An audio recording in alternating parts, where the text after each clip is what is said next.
hunting Yeah. for a new deal. They didn't care. Like that to me wasn't true camaraderie. That wasn't true teamwork. That was a function of a business partnership.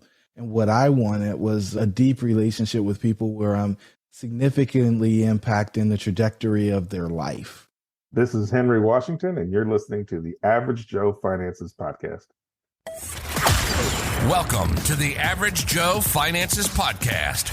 Are you trying to get out of debt, invest, or just not sure where to start? Then this is the place for you. We discuss different ways to get out of the rat race and build your wealth. Join us on this wild ride to financial freedom.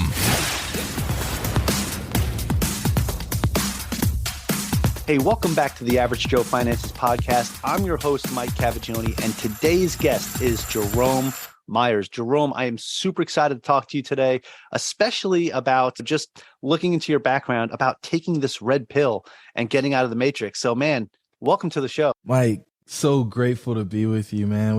Before we started recording, I was looking across the background, saw your stuff from the Navy. My mom left school or her home when she was 18, went into the Navy, ended up in Adak, Alaska, met my dad, who was a Marine from South Carolina. She was from North Carolina. He was from South Carolina. They end up getting married. And all these years later, I think they've been married like 40 years or something. They're still together. And so the service folks have a near and dear place in my heart because both my parents were there, man. So thank you for your service and super excited to be with you today.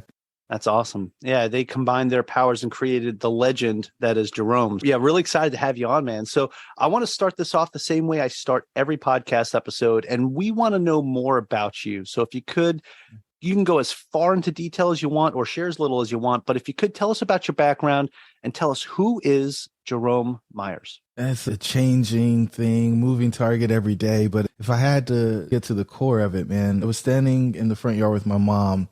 I was probably 4 years old. This was before elementary school. And my favorite day was Thursday because that was trash day. And every week I would hear the trash truck coming down the main road. They make a right. We were the third house on the right in the cul-de-sac. So they hit the first house and I'm there and I'm getting more and more excited. Every house he gets closer to the next house. Then they get to my house. Lonnie hops off the back of the truck, walks over to the trash can, flips the top off. It spins like a quarter, falls flat. Does a little pirouette, dumps the trash into the trash truck, then spins it back to the corner like a Frisbee, never flipped over. He looks at me, gives me the wink and the finger gun, and then he does what every kid is looking for. He pulls the lever and he crushes the trash. And I look at my mom and I say, "Hey, Mom, I want to be a trash man." She looks at me as only a mother could do. And she says, "Baby, do you like your Jordache jeans? Do you like your Nikes? Do you like that Guess shirt you have on?" It's like, yeah. She said, "Well, when you pick your career, you need to choose a profession that's going to pay for the lifestyle that you want to live." And I was like, "Yeah, but Daddy goes to work before dark and comes back after dark. And so sometimes we can't play during the week." And she said, "I understand. But Daddy also pays for all this stuff that we get, this house and your clothes and the cars. And like he does that with his career." It was at that point that she sucked all the innocence out of my life. At least I feel like she did, because there was this realization that you as an adult had to do things in order to earn money. And at that age, I thought you just had fun, right? I just wanted to play. And so fast forward, I'm getting ready to leave high school and I go talk to my physics teacher and I say, "Hey, Mr. Ayers, I'm thinking about going to school and I want to solve problems. And I don't really have a preference between solving problems with people or solving problems with math and science. What would you suggest that I do as a career?" He said, "Jerome, an engineer is going to solve math and science problems and a psychologist is going to solve people problems." I said, "Okay, what should I do?" He said, "There's a big difference in how much those folks make. Engineers are going to make probably twice as much as people with a psychology degree, a therapist, or a counselor." And so that took me all the way back to my 4-year-old self. And I said, "Oh, I guess I got to go do something that's going to pay for the lifestyle I want to live." And so I ended up going to university and playing football for 4 years. And 2 years into that degree, I'm sitting on the stoop with my buddy Duran, and we started doing some math. And because that's what engineering students do. And I was paying $395. I had 2 roommates paying $395. Downstairs, Duran was doing the same thing. When you multiply it out across the complex, the owner was making $700,000 a year. We never saw him. We never talked to him. And I said, man, he's figured out how to decouple his time from money. It's like, how do you do this? I had a problem, Mike. Yeah. Nobody that owned a multi-million-dollar real estate was coming over to the house when I was growing up. My dad was an enlisted man, right? He graduated from university with the same year that I graduated from high school. I never saw the person that owned the property, so I wasn't going to run up to them and ask them how they did it. And so I was forced to do what we're taught to do. Get good grades, go get a good job, get married, have 2.5 kids, have the dog, and the 2 luxury cars and a picket fence. And so I went on that journey, man. And it ended with building a $20 million division for a Fortune 550 company. I was employee number 2 by September of that year, and I started on January 13th. We were up to 175 employees. In the year, we had 30% profit margins, and we did that for multiple years before I left. And I left because I was sitting there. I wasn't sitting there. I was standing in front of a room of my team, and it was 2 days before Thanksgiving. And I said, hey, I don't know what's going to happen between now and the end of the year, but please don't spend all your money on Black Friday. And standing there, I felt all of my leadership credibility ooze out, and it just ran out on the floor. And I knew I had to do something else. And I knew that I couldn't be in a space. And the backstory on that is the year before, I got a phone call at 4:55 on December 24th, and it went something like this. Hey, Jerome, I know you and I have been going back and forth about this for about 3 weeks now, and I made a decision. Okay. And we're going to lay half of the team off. What? That's not the right answer. We shouldn't do that. It's, yeah, I'm calling to inform you of a decision. This isn't a debate. This isn't a negotiation. No, you don't get it. We're going to need these people. He said, no, we're going to lay half of them off, and I'm not going to argue with it anymore. So I will talk to you in the new year. You had some good intuition when you told them not to spend all their money on Black Friday. That was the year before. Okay. That was the year before. And so now I'm like, okay, I'm worried about what's going to happen at the end of the year this year. So let me go ahead and just warn people not to do crazy things. And I didn't want to be in that place anymore, Mike. That was the first time I had to ever lay people off. In 2009 had happened before that. I wasn't impacted personally, but my mentor was he was a senior vice president, and they eliminated his position in the organization. And so I look at all these things, and I'm like, man, I want the buck to stop with me. I want to bet on myself. And I don't want people who I see on a quarterly basis and talk to every other week to tell me what to do in the organization that I'm building and running. And so I leave and get into some real estate stuff. And then after building a multi-million-dollar real estate portfolio, I said, I'm lonely, right? I was a lone wolf out there. And I might talk to my property management company once a week, but there wasn't really a whole lot of conversation happening. And the thing that I miss most was growing and building leaders, right? If you go from 2 to 175 people over the course of 9 months, you're going to have to train folks. There's just no way that those people are sitting in the organization ready to rock and roll. And so we all had to grow together. And that was some of the most exciting experiences I had in corporate America. And so I wanted to get back to that. And so we started focusing pretty intently on helping business leaders grow. So that's my story, man. I guess we can wrap up the podcast and let the listeners turn it off. All right, guys, there you have it. That's it. What a great episode. No, hey, Jerome, that's fantastic, man. Like, I just circling back to the beginning when you were a young child and getting so excited about the garbage man. I think a lot of, especially young boys, right?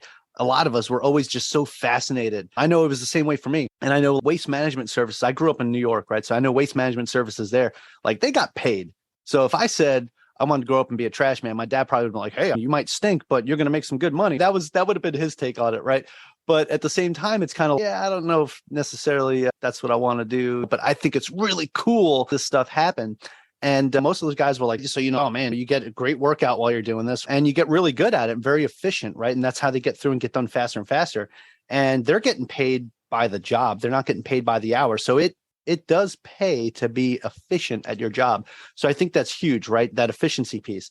But anyway, you got to see the cool little tricks in the spin top and everything. But I think maybe just slightly in the back of your head, stuff like that. And you see the efficiency. You see how somebody was good at their job. But fast forward, you're going to school, right? It was when you were in school, right, that you were paying for the place and you realized, hey, we're paying this guy. I never even met him. And he's making this much per year just from this unit. That it put that bug in your ear, which I think is great, that real estate was something that kind of just stuck there in the back of your head. And in the future, that's what you decided to do. Coming full circle, it's a whole mentality game, right? It's flipping that switch mentally. So that's what I want to ask you, really. What was the point that actually flipped the switch where you said, okay, I want to invest in real estate now? Like, I've seen all these other things. I want to invest in real estate, because you were working at your company, you saw what was happening there, and you said, okay, I got to do something else. So what made you choose to start investing in real estate? Yeah, I didn't want somebody to come in and tell me that I had to fire people who I felt would run through a brick wall if I asked them to. Yeah. Like that's fair. It was the buck stopping with me and me having final authority over what happens with the team that I was assembling. Yeah, that's fair. Because I feel like in that situation, you felt like you were just powerless and you couldn't help your teammates out. There was nothing you could have done to save their jobs. And it's one of the things that I think I could say I really respect about you, that when you started your journey, it was to make sure that the buck stops with you, right? To make sure that you're going to be the one making that decision. And it's going to be a conscious decision on whether or not you're going to have to let people go, because you understand the impact that it has on lives, right? You saw what happened when those people lost their jobs. That's definitely very respectable. Now, I want to point something else out here too. You said that you were a lone wolf when you started off in real estate. So you were doing everything on your own. And I bring a lot of people on the show that talk about investing in real estate. Most people say, hey, this is a team. You need to have a team. You need to put the systems and processes in place. If you do it by yourself, sure, you can do well in real estate by yourself, but you're going to cap out eventually and you're going to need help. So did you ever get to that point where you experienced, oh my goodness, I need to start building a team because I can't do this by myself anymore? I know you said you started getting lonely. Getting lonely is one thing, but when did you realize, like, I need to start putting something together? Yeah. So there's always some form of a team, but the issue is they all had jobs, right? Like, they care about the property when it's time to send the check, but outside of that, or maybe a quarterly meeting, right? But day-to-day operations, they don't care. Hunting for a new deal, they didn't care. Like, that to me wasn't true camaraderie. That wasn't true teamwork. That was a function of a business partnership. And what I wanted was a deep relationship with people where I'm significantly impacting the trajectory of their life. And I think those are very different things. It's one thing to say, oh yeah, we're partners in an apartment building. There's another thing to say, or take it a step further, I'm a limited partner in this apartment syndication. It's something totally different to sit with the business owner, understand the challenges that they're dealing with, knowing that they can't vent down because if they do, then people will probably leave the organization. It's two totally different types of relationships. And that's what I was getting at. 100%. Okay, good. I'm glad we can clarify that a bit, because with how you did that, right? You said you wanted to have more of an impact in the direction of someone's life, right? Versus that business partnership, that business relationship, right? You wanted to have equity partners, right? Somebody that was in it with you as you accelerate and do better together. So actually, I want to talk about that a little bit. What was it that you did? What transition did you make to go from being a quote unquote lone wolf real estate investor to start, like, I guess, having these partnerships that were more relationship built versus business built? Yeah, I think it's really more a focus on like moving into the leadership, business leader development space and spending time with them, whether they're a real estate entrepreneur or running some other type of business. The challenges are very similar, right? It's how do I figure out my problem that I'm solving for people? How do I fulfill that order? How do I make sure the back office is doing what it's supposed to do? And as long as you can help people navigate those, you can become instrumental in their lives. What I found really quickly was nobody actually wants to own a piece of house or an apartment building. They're looking for the revenue that it generates that creates options for them in their life. The actual building, like, that doesn't ever really matter. And if there was a way for them to get to the revenue without the building, then they would probably still do that. Most people miss that, especially when they start talking about assets under management and door count. I just think you lose focus and sight on what you're actually trying to do. And we'll take the house or the apartment out, and then we'll insert the person, right? Can you buy something, improve their living environment, which makes them want to send even more money to you? And when you start really getting to the essence of what you're trying to accomplish, instead of, oh, I want this door count or I want this amount of assets under management, I think people really get clear on how they should spend their time and what they should spend it on. I love that because it reminds me of, I had these guests on my podcast a while back, Michael Barnhart and Susie Sevier. And one of the things that they talk about with their syndications, one of the things that they do, their ROI isn't return on investment. They said they want to have a return on impact. It's what are we doing to actually help these residents that are living in units, right? What are we doing to help better their lives and give them a better space to live, a safer place to live, and all that? And that's how they focus their business, right? It's not about, oh, how many doors do we have or how much in millions assets under management do we have? That's not what they care about. What they care about is what service are they providing to their residents. So I feel like having that kind of mentality helps you not only grow as a person, but helps you grow others around you as well. So I think that return on impact is huge. And I feel like what you're describing there is very similar to that and I want to help other people grow and become more successful. It's not about me. It's about what can I give? What value can I add to you in your business and what you're doing? And I think that kind of goes into what you do as a coach, as a leadership coach. That's fantastic, Jerome. Yeah. Like Michael and Susie, they have very, I'll call it pure spirits, right? They're looking to make an impact in a real way. Yeah. And the real estate is just a vehicle through which they do. Yeah. I love that, man. A lot of people they look at real estate investors and they're like just thinking numbers and, oh yeah, this person's doing that and this, and they have this much, and this is what they're doing. This is how many units they have. This is how many syndications they're in. This is how many apartment buildings they own, whatever. But a lot of people don't see that other side too. There's a lot of real estate investors out there that focus on building communities, that focus on building people up and helping other people and giving back to communities and just adding value, not just value to their portfolio, but life value.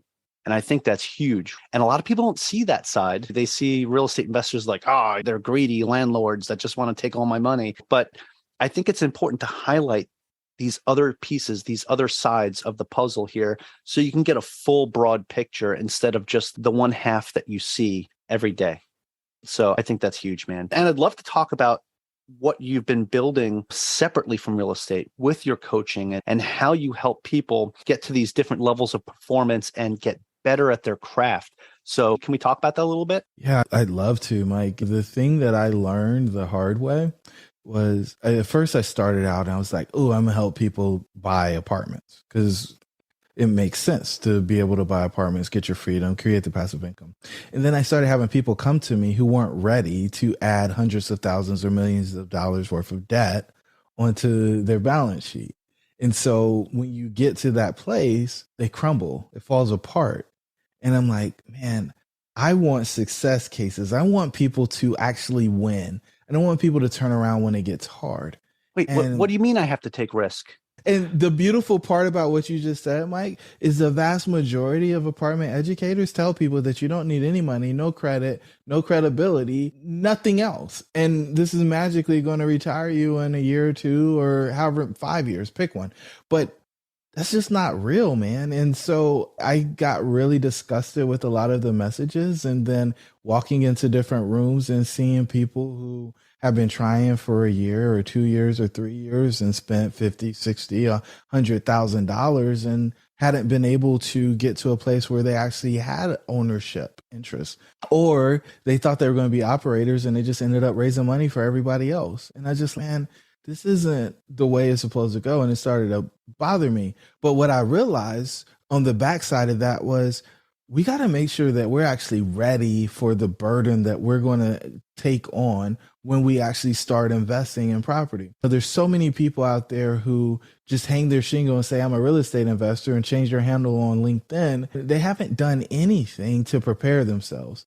And so to put this in perspective, I'm going to go really extreme. So Mike, I'm starting my MMA career. You may have watched a few fights. You may have heard of a guy named Conor McGregor. And what I'm going to do is my first fight's going to be with him. In order to get in the ring, I need $500,000 and I'm raising money for people to get a 15% return on the investment of me fighting Connor. Now, if I win, or when I win, not if, when I win, I'll be able to send you the $500,000 back with a 15% return. And we'll split up the other proceeds on the upside after I win this fight. Now, I've read a few books, I've watched a few videos on YouTube, and I listened to your podcast and a couple of other podcasts that talk about the subject. Now, I've got the wire instructions at the ready.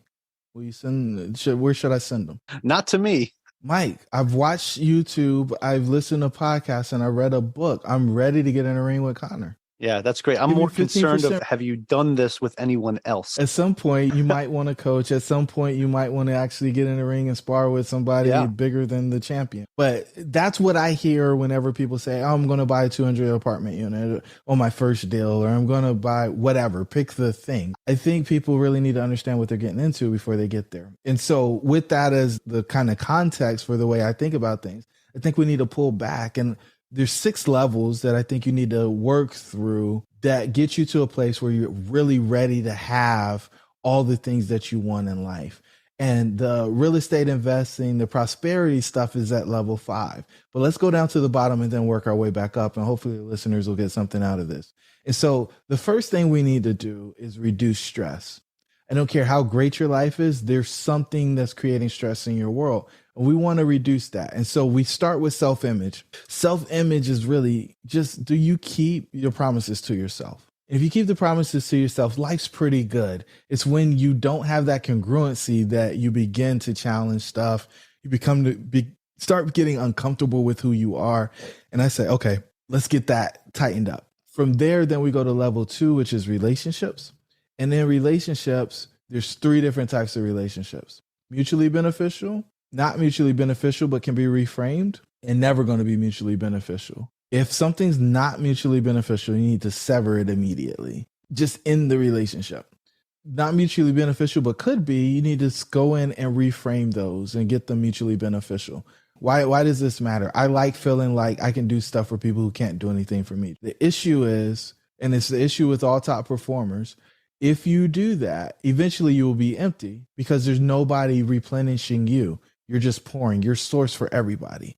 And when you can get those healthy relationships, because by definition, if there is no exchange, then you can't have a healthy relationship. So we want to get all of our relationships healthy, get them all mutually beneficial, and then you never have to worry about being replenished. From there, we go to work. And work is a bunch of different words, but at the end of the day, it's usually how you earn your living.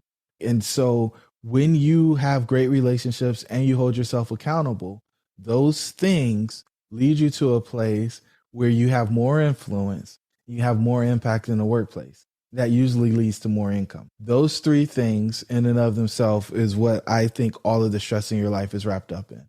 So we turn down the dial on the stress, which then allows you to stop doing the self-destructive habits. What are self-destructive habits, Jerome? Drinking, eating, things that you shouldn't eat that are full of sugar. Hey, you really helped me out there with that, man. Come on. Because I was going to ask that. Yeah. Not sleeping. Pick all the things that we do when we're stressed out to try to cope with it. Right. I'd like to call them pacifiers because I think most of us really don't ever mature past a toddler, right? So what is your pacifier? And how can we get rid of that pacifier? And usually you have to get rid of pacifier by actually dealing with the thing, right? But if we can get rid of self-destructive behaviors, then it makes sense to actually focus on our health at this point. And so level 4 is health. And here we're just trying to get you in a peak performance condition. We want you meditating, reading, doing the stuff on the inside, right? For that work. We want you on a diet. We want you exercising so that your physical body is taken care of. And then from there, we think you're ready to actually handle prosperity because you've got a solid core, you got a solid base, and you're not going to be one of those people who spend all of their health trying to get money. And then now that you have money, you got to give it back to get your health. We want you to progress instead of going forwards and backwards.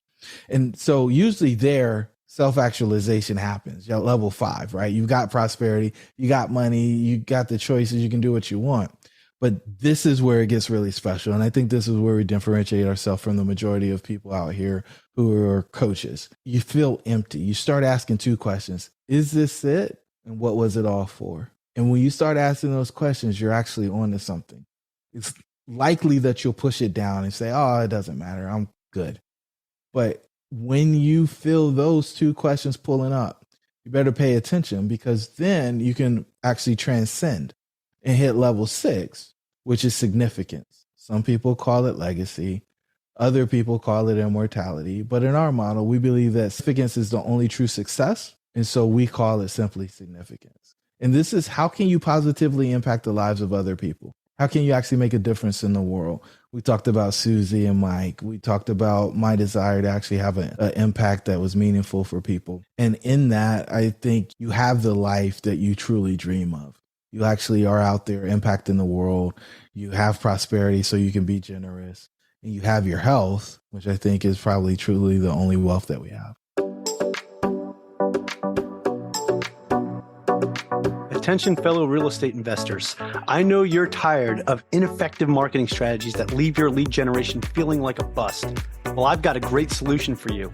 I've teamed up with Ballpoint Marketing to bring you a fresh approach to growing your business. With their handwritten direct mail marketing, your business will stand out from the crowd. Their amazing writing machines will craft personalized messages for each of your potential clients, making a lasting impression and increasing the likelihood of them responding to your message. They even make pen smudge marks to add to the authenticity. And for those of you that are driving for dollars, one of their most popular offers are handwritten door hangers. Placed directly on the front door, these door hangers show a potential seller how serious you are. With Ballpoint Marketing, you can trust their marketing strategy will be both effective and unique, just like your real estate business. Use my coupon code ABGJOE for an exclusive discount. Don't miss out on this opportunity to grow your real estate business and generate leads. Click the link in my bio for more. Hey everyone, Mike with Average Joe Finances. The Real Estate Wealth Builders Conference, aka RubeCon, is on for 2023. It'll be May 4th through the 6th in Phoenix, Arizona at the Sheraton downtown. I'll be speaking again this year, and I want to see you there. This year I'm doing 2 speaking events, one about growing your investor network through podcasting, and the other is about investing while in the military. We have some great speakers lined up, so you don't want to miss this conference. Visit averagejoefinances.com/RubeCon, REWBCON, or the link in the notes below, and use promo code Mike for discounted tickets. See you there. Let's get back to today's episode. Wow, Jerome, that was amazing. I'm sitting here taking notes, obviously, as we're going, writing all this stuff down. And this really hits hard, because I feel like when I look back at everything that I've done to get to where I'm at, I look at where my stress levels were. I look at the relationships that I had in the past and whether or not they were mutual, non-mutual, will never be mutual. And if you can reflect on things like that, the things that will reduce your stressors, right? I think it can really, just those first 3 steps can 100% change your life if you know what you're looking for.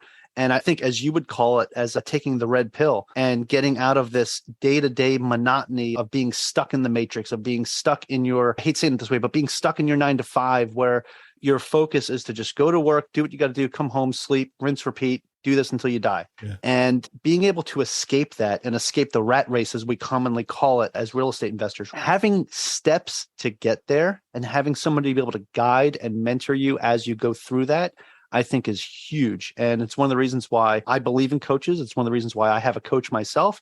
And it's one of the reasons why I coach other people. It's that service and being able to give back.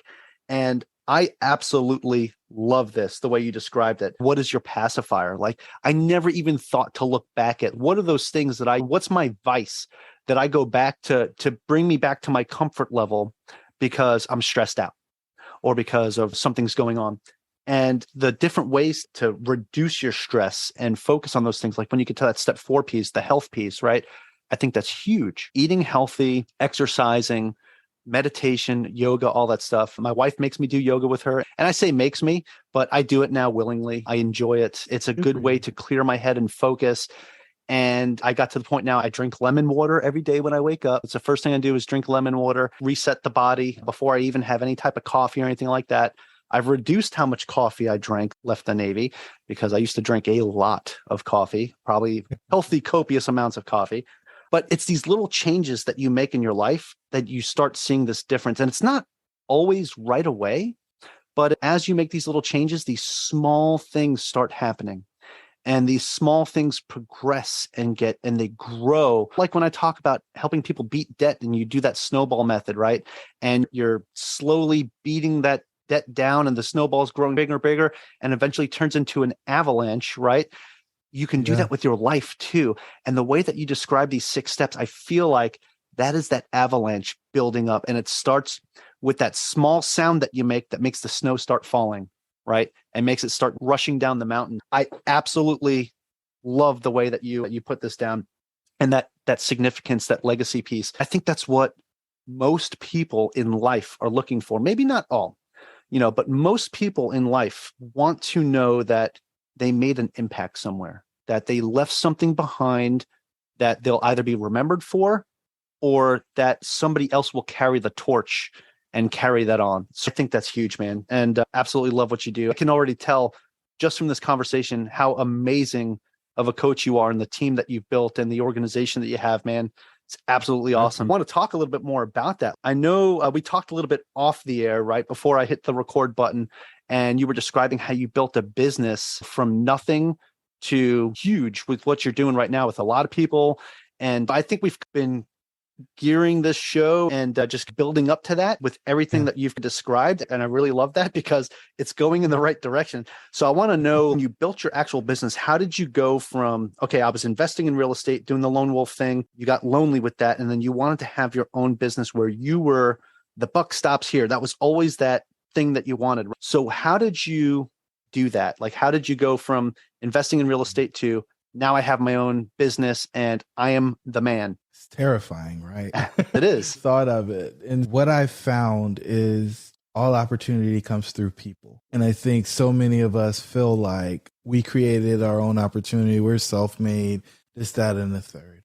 And so in my particular case, my first real coaching client was my financial advisor. And so he was explaining some frustrations that he had about a person that he was working with and decided to discontinue that relationship. And he was looking passively for somebody that could show up and do strategy conversations with them and hold him accountable to the things that he professed that he wanted to work on.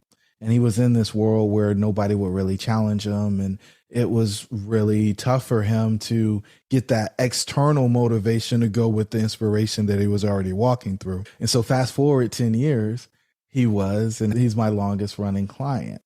And not only that, but he referred me to other people within his organization. And in some cases, paid for younger folks to get exposure because he saw that as a great opportunity to increase retention, increased productivity, and really provide an opportunity for people to be successful who might not be if they were left to their own devices. And so that was the start of it. And we won awards. He was Rep of the Year multiple times. And he also got other awards as in addition to promotions. And it was just a really exciting experience for the both of us. And then that kind of expanded. And I realized that the people who I could help most were those who were placing capital into something, whether it was real estate, public and private equities, you pick the thing. I was the person who could help people, as we describe it, double their business and take twice as much time off. And that was really compelling for me because I realized that there's so many people who trade in their 9 to 5 for 5 to 9, right? Ooh. And they end up just working insanely hard for less money than they were making in a job for the sake of being able to say that it's their own. And I don't know if that's the best way to get things done. But what I do know is you can put systems and processes in place that allow you to leverage things and get exponential results without putting in exponential time. And some people are like, oh man, this sounds like the get rich quick schemes that people talk about in a lot of these seminars that are free or $99. But what I can tell you is if you have the team around you, as you mentioned a few times, then you can get into opportunities and get outsized returns for your effort. And so the client acquisition model started in that way. And we're really excited, Mike, because this fall we hired a chief operating officer who's got 2 different doctorate degrees. Well, it's probably more than that, but I'll boil it down to 2. One in energetic medicine, another in business strategy. She was working at the Morehouse College of Medicine before she came over to us. And she's really just coming in and diving deep on the clients that we have, why they are our clients, and then figuring out ways where we can serve them better. There's other people who are along the way, but that strategic hire for us, we think put us in a different stratosphere, because I think there's a whole lot of folks out here who are saying they're serious about coaching and they've got an organization, but it's really just them. They just have a job. And I just don't think that you can preach that you can help people do this or that and then not actually do this or that. And I'll take it even a step further. Like over the past year, like I've personally invested $200,000 in personal development between my coach and seminars and course and so on and so on.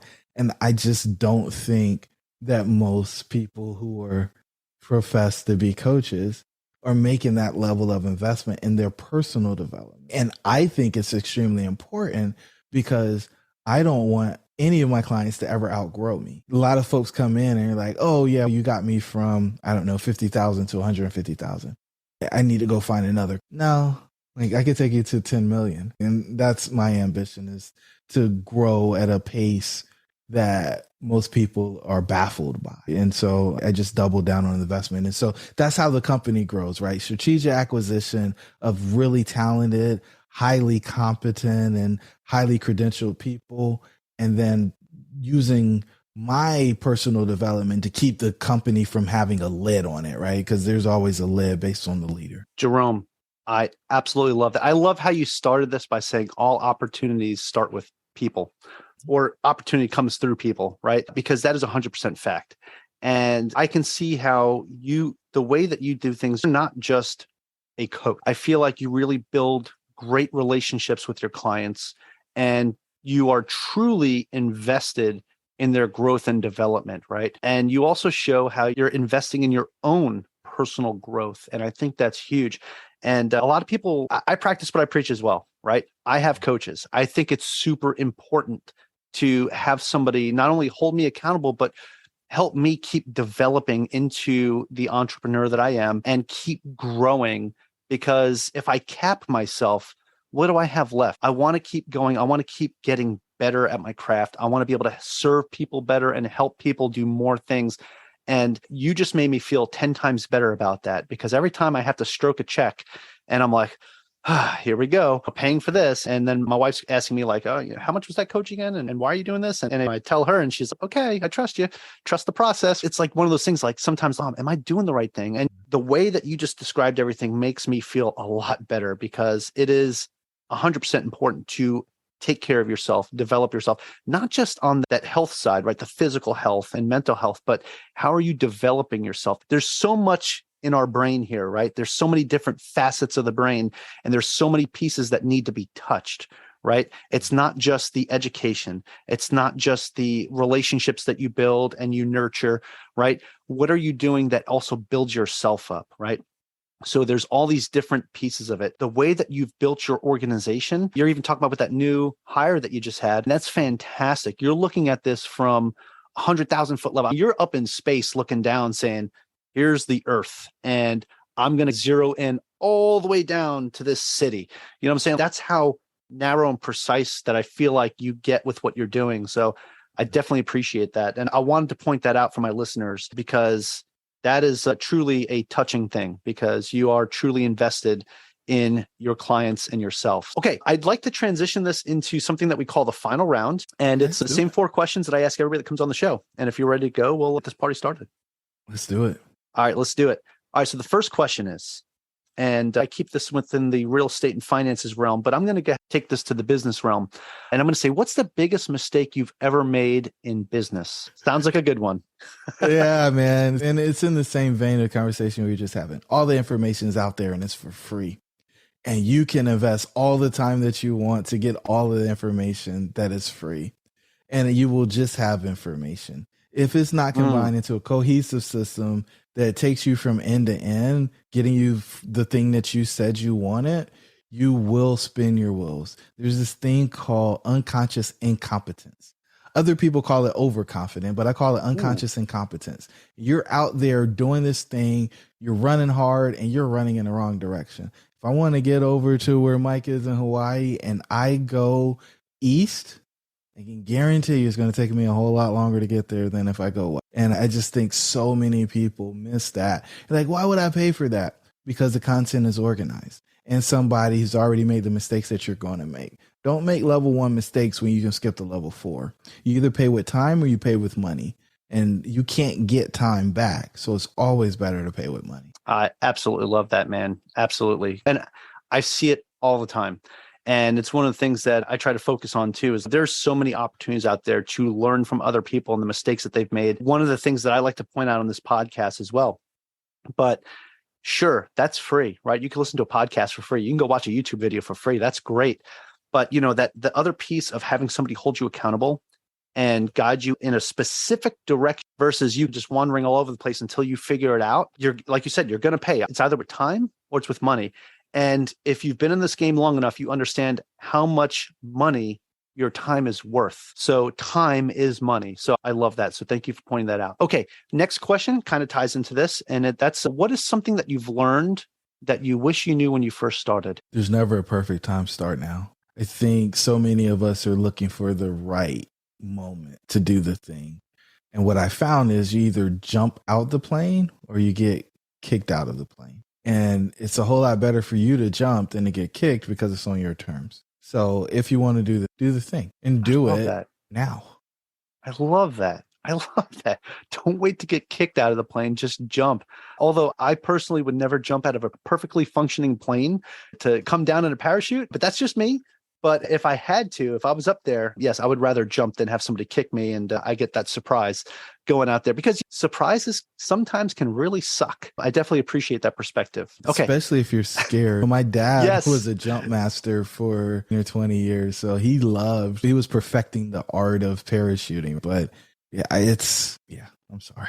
I had to slip that in. No, that's awesome. It's a great way to describe it, that a lot of people struggle with that analysis paralysis, right? And that's what you're struggling with when you're there thinking about, should I jump? Should I do this? As you're sitting there trying to figure out if this is the right move for you, instead of taking that plunge and having faith in everything that you've learned in the journey, that the path that you've come down, you have to have faith in yourself, because if you don't, you're going to crumble. So I love that. All right. Next question. Again, this also ties into that. And that would be, do you have any tips or tricks that you would recommend to someone that is just getting started out today? Go find somebody who's done what you want to do and pay them whatever they charge in order to help you get to the place that you want to go. Period. That is the fastest way to get there. Done. That's the fastest way. Yeah. There's no question about it. Love it. Absolutely. Okay. Fantastic, Jerome. And then the final question of the final round is, do you have a favorite business, investing, or real estate related book or podcast, or both? Sizing People Up is my favorite book. And $100 million Offers is right behind it. But Sizing People Up by Robin Dreeke was the thing that transformed my life in 2020 when I read it, because I was meeting so many new people at such a rapid pace, and I couldn't tell who I should trust. And I learned really quickly through that book that trust is not whether you like a person or not. Trust isn't whether or not you know a person. It's about whether or not you can predict what that person is going to do. And if you can't predict what that person is going to do, then you probably shouldn't trust them. Yeah, no, that's fantastic. Definitely appreciate it. Great recommendations as well. Jerome, this is awesome, man. That's it for the final round, but I do have one more question for you. And it is the most important question of all. People are listening to this episode right now saying, man, I love what this guy's talking about. And this whole conversation that Mike and Jerome are having is amazing. And I want to know more about Jerome. And I want to know, like, where can I find information about him? So if you could, where can people find you? Do you have a website, social media, any of that stuff that you could share with us? Yeah, so the best place to go is jeromemyers.co. There you can find the social media, the podcast, the books, all of the free stuff. And I think you'll find something that'll help you on your journey. All right, fantastic. So I'll make it easy for everybody. I'll have those links in the show notes so you can click or copy and paste away. Just don't do it while you're driving because that would not be good. Jerome, thank you so much. This was really a phenomenal interview. I had such a great time talking with you. I have a whole page of notes here of just awesome sauce. And thank you so much, man. I really appreciate it. Mike, it was good to be with you, man. Thanks for having me. Yeah, absolutely. And hey, to my listeners, thank you so much for joining me and our special guest, Jerome Myers, on the Average Joe Finances podcast. Go leave us a 5-star review and tell us what you liked about today's episode with Jerome. Aloha from Hawaii, and have a fantastic rest of your day. Thank you for making it to the end of this episode. Greatly appreciate you being here with me today on the Average Joe Finances podcast. If you haven't done so yet, make this the episode that you go leave us a 5-star rating or subscribe to our YouTube channel. The Average Joe Finances podcast is for informational and entertainment purposes only. Have an outstanding day. Thanks for listening to the Average Joe Finances Podcast, your source for beating debt, saving money, and investing. Learn more at averagejoefinances.com.